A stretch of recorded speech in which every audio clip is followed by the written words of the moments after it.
Number one, if A equals B, then B equals A. What I have here are two separate equations, but they're flipped around. They're exactly the same, but they're flipped around. That is symmetric. Now I have two choices. I have symmetric property of equality, and down here at K I have symmetric property of congruence, but since it's an equal sign, I'm going to choose symmetric property of equality here, and I am going to put my first answer is F. Okay, so pause, hit stop, take a minute or two to go through 2 through 12, and then come back to the video to check your answers.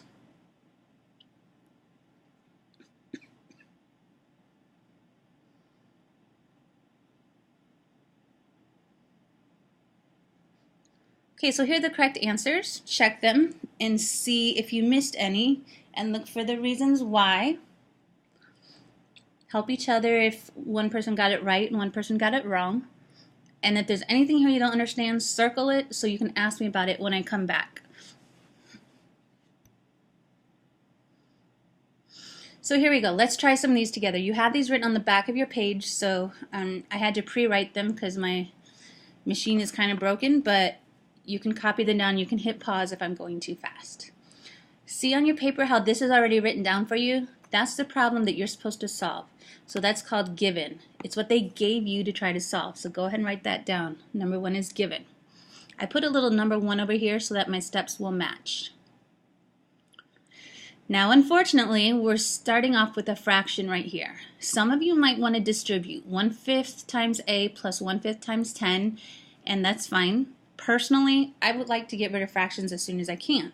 So what I'm going to do is multiply by 5 over 1. Multiply by 5 over 1. You'll remember this from algebra. What happens? The 5's cancel. 5 and 5 is gone. But you have to do the same thing to the other side. Multiply by 5 over 1. And then think to yourself, what did we just do? We just multiplied the same thing to both sides. So when we do that, the 5's cancel completely, and all you're left with is A plus 10. But over here, negative 3 times 5 becomes negative 15. What made that happen? We multiplied the same thing on both sides. It was called the multiplication property. We multiplied 5 over 1 to both sides. Now think in your mind, what would be your next result over here?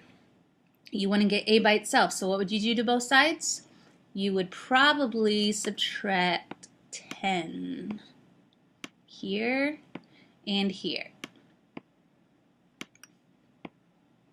And then think about what you get. You get this crosses off, that one's gone, but you're left with A equals, you should get negative 25. And what was the reason that made that happen? What did we do to both sides? We subtracted 10 from both sides, so it was the subtraction property. Pause if you need to write that down, otherwise go on to the next one. Solve each equation, show your steps, and write a justification or a reason for each step. Here, the first part that's written on your paper for you already is your given. That's the thing you're supposed to solve. Now look over here and just think algebra. What would I do? I notice that there's a t and a 3t, but there's an equal sign in between them. Whenever the equal sign is in between them, you have to move one of them over. And in this case, since I have a positive t, I'm going to do the opposite and do negative t, or subtract t from both sides. This one cancels, and what we are left with is 6.5 equals 3t minus t is 2t, and then negative 1.3. And then think of your mind, what happened to make that?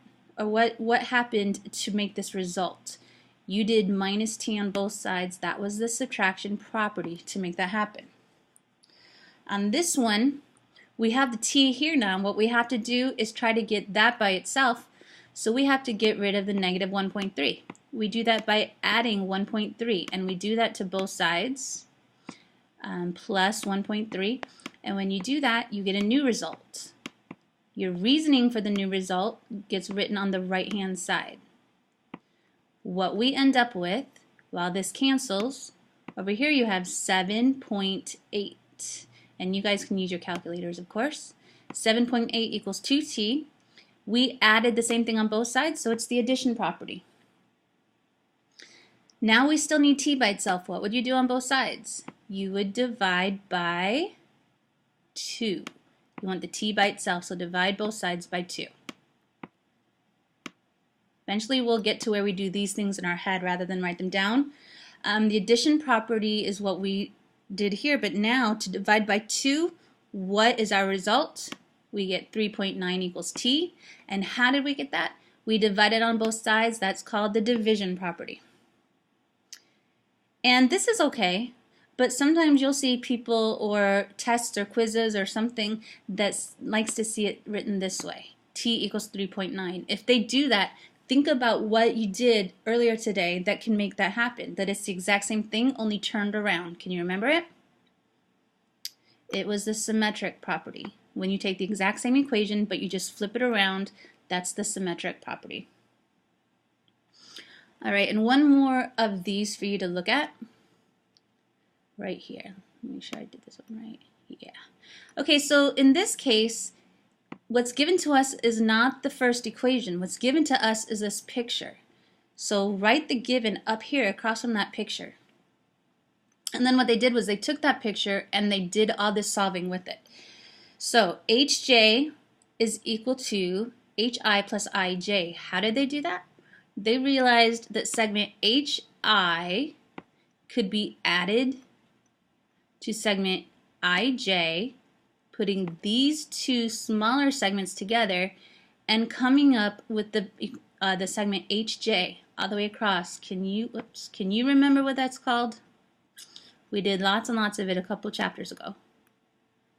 You got your red segment, your blue segment, and your green segment. Put them all together, you get the segment addition postulate. Okay, this segment plus this segment equals the whole thing from h to j, beginning to end. Now look carefully what happened. hj went away and turned into 7x minus 3. Look, hj, the blue line there, is 7x minus 3. The hi went away and turned into 2x plus 6. See that right there, hi? And then 3x minus 3 filled in for ij. ij became 3x minus 3. What we called that in the last chapter was to plug it in. The official word is substitution. We substituted 7x minus 3 in place of hj. Likewise for these two. Okay, now we're dealing with numbers again, so we can just focus on the algebra of it. What happened? The 7x minus 3 did not change, but the 2x and the 3x became 5x. The 6 and the minus 3 became 3. That would be called the combining like terms. And then from here, 7x didn't change. The negative 3 went away. 5x didn't change, but this 3 turned into 6. What was really happening, can you see it? They added 3 to both sides. So what reason would you give over on the right for that? When you're adding 3 to both sides, your reason would be the addition property. The 3 plus 3 turned into 6. Now look here what happened. 7x went away, became 2x.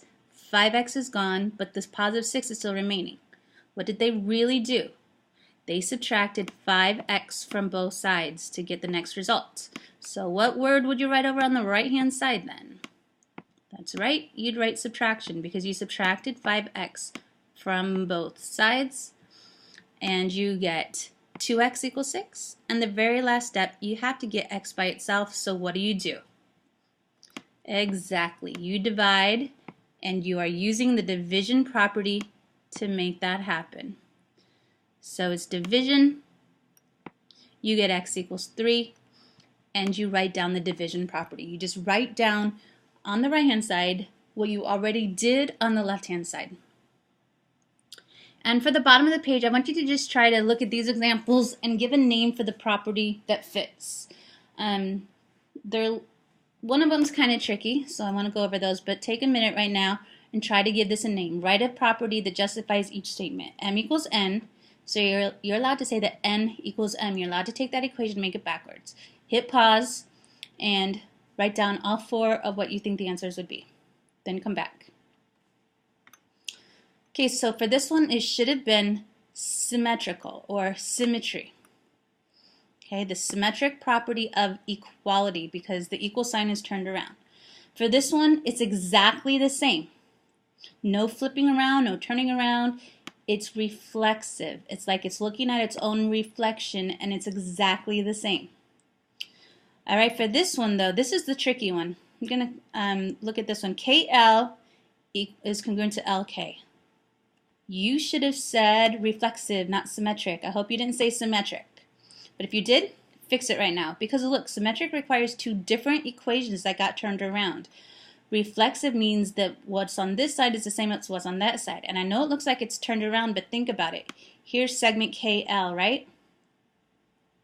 Well, what would segment LK look like? It'd be the exact same thing.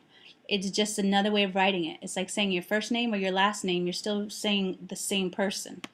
So this segment represents KL like this. This segment can also be named LK like this. So it's the same on both sides. And the last one, number 8, there's two answers you could have had. You could have cut out the middleman right here, cut away the Q, and you could have said that P equals -1. Or you could have said that since P equals Q, I'm going to replace the Q here with the letter P. And that one would be called substitution. So either one of those could work. All right, go ahead and make sure that you're filling in your Get Organized now. Write down your own examples of what equality and congruence could look like for these 3 properties. Make up your own. Don't just copy them straight from the notes. But write down anything. Say equality. Start off with something. Say R. Well, let's say RS. What would you say for reflexive? RS equals what? Put what would we go on the other side for reflexive? All right, thank you very much. See you soon.